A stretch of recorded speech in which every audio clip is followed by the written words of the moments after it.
Hello everybody, David Shuster here. There are growing indications now that the U.S. political establishment is in deep trouble. Survey analysis shows Americans on the right and left have record levels of anger towards the status quo. Democrat Alexandria Ocasio-Cortez says the message is clear. There is universal frustration in this country, much of it I actually think justified, that is raging at a political establishment that centers corporate interests, billionaires, and puts their needs ahead of the needs of working Americans. Economic data underscores the working class frustrations. The wealth gap between rich and poor continues to widen. And even though working class wages during the Biden administration have been outpacing inflation, it's nothing compared to the growth of the highest earning Americans. The top 3 richest Americans hold more wealth than half of our nation. 78% of Americans now live paycheck to paycheck, and over 100 million Americans are saddled with medical debt. It's all a huge challenge for political leaders and both major political parties. But it also represents an opportunity, as underscored by Teamsters President Sean O'Brien. The good news is that, the Democrats have an opportunity to refocus and try and reclaim why they lost the working class. And the Republicans have been saying all along they want to be the working class people. So it's a great opportunity for both sides, especially the Republican, to prove that. We've got a lot of issues that we need to get resolved in this country, and we've got to do it. Those issues include a labor shortage in the manufacturing industry and worker retraining for higher tech jobs across multiple business sectors. Union membership has doubled over the past 5 years, and the GOP, which used to be the party of union busting, has been pledging to work with labor to try and solve economic challenges and wealth inequality. Donald Trump in particular has vowed to be the most pro-union Republican president in modern political history. And with that comes high expectations. What do you want to see out of Donald Trump? Well, I want to see what not only Donald Trump was saying, but a lot of the Republicans. We've got good working relationships with Senator Hawley. Right. We've got good working relationship with Senator Marshall, and many others. We want to make certain that what they're saying and what they do is going to be consistent. They want to work with labor. They want to work with the American people, American workers. And, we want results, not excuses. And look, the great part about this whole process is we got 4 more years. If people don't, on either side, live up to their promises and or fix their problems, we got 4 years to build a machine to get the right people in there to make the right decisions on working people. The political threat and the strategy from O'Brien and other labor leaders is brilliant because both major political parties are now actively vying for labor support, so unions can play the parties against each other to try to get even more help, concessions, and progress. It used to be the Democratic Party that was the party of organized labor and the working class, but big money interests and corporate desires have seeped into the Democratic Party. And Republicans who have their own allegiance to big money and corporate power have an opportunity if they can cut back on their fealty towards the wealthy and show more support for unions and working class. It all means the next few years should be great for organized labor, and in my view, that's great for the U.S. economy. When the middle class grows and expands, society thrives. When the middle class disappears, as we've seen in history, great nations fall apart. One key political point in all of this, the conservative right and the progressive left have at least one issue in common. They are both trying to get big money out of politics so that working class Americans and organized labor have more influence and corporate interests have less. And again, union leaders like O'Brien are trying to show they are not bound to either political party, as O'Brien noted in his speech at the Republican convention this summer. Here's a snippet of that speech, followed some by astute analysis from TYT. We are not beholden to anyone or any party. Corporatists hate when working people join together to form unions. But for a century, major employers have waged a war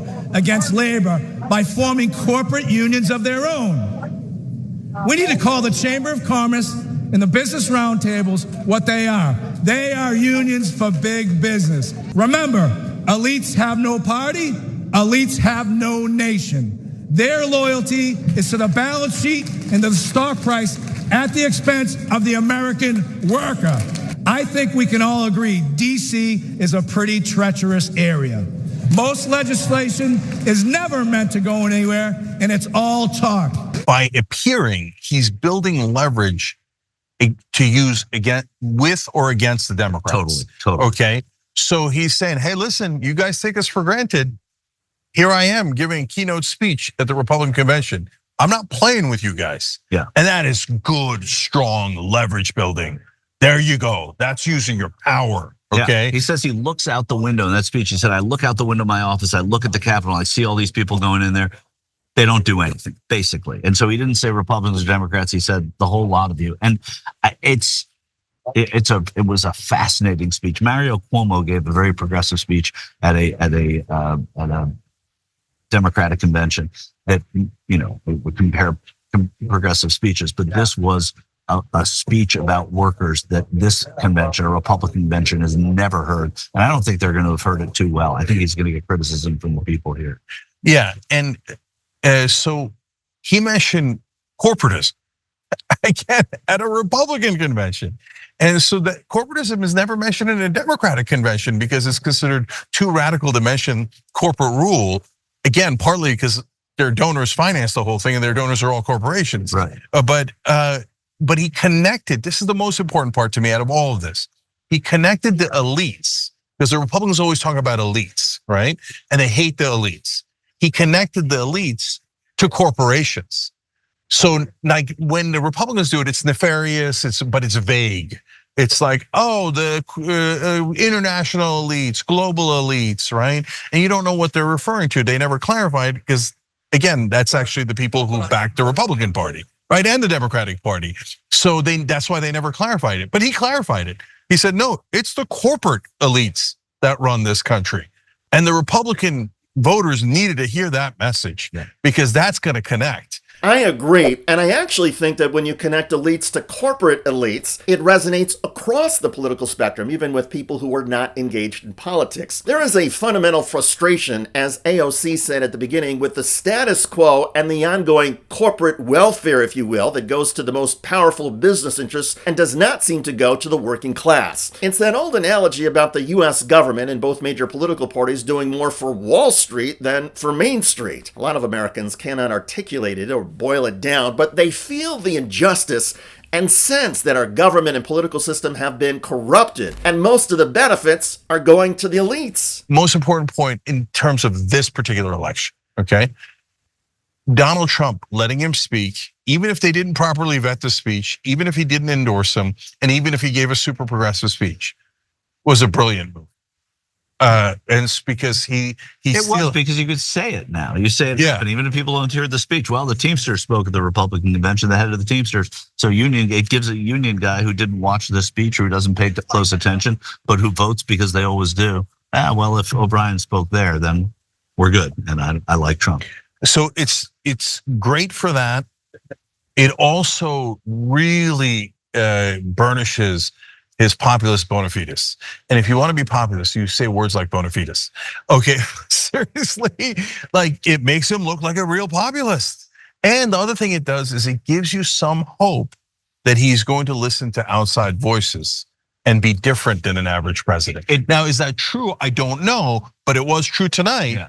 And you do have to give him credit for that. Indeed, Donald Trump pulled off a brilliant political move by having O'Brien speak at the Republican National Convention. And it clearly worked, given the larger than usual number of union voters who supported the Republican presidential ticket in this 2024 election. The big question now, as Cenk and Michael identified, is whether Trump actually follows through in his commitment to organized labor and governs with the kind of populist policies and tone he promoted in his campaign. Let me be clear.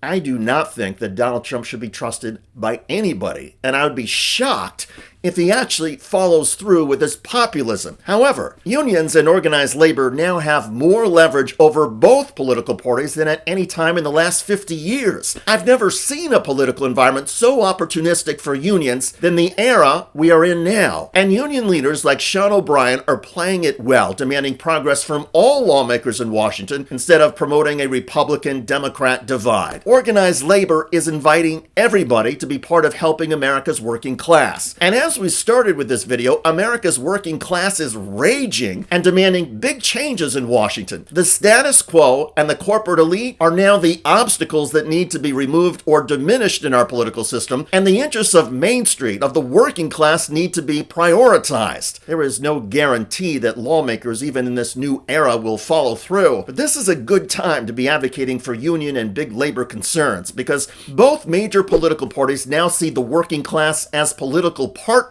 and that itself is progress. I'm David Shuster. Thanks for joining us. Thanks for watching. If you become a member, you get to watch all this ad-free, except for, of course, this ad. Still, hit the join button below.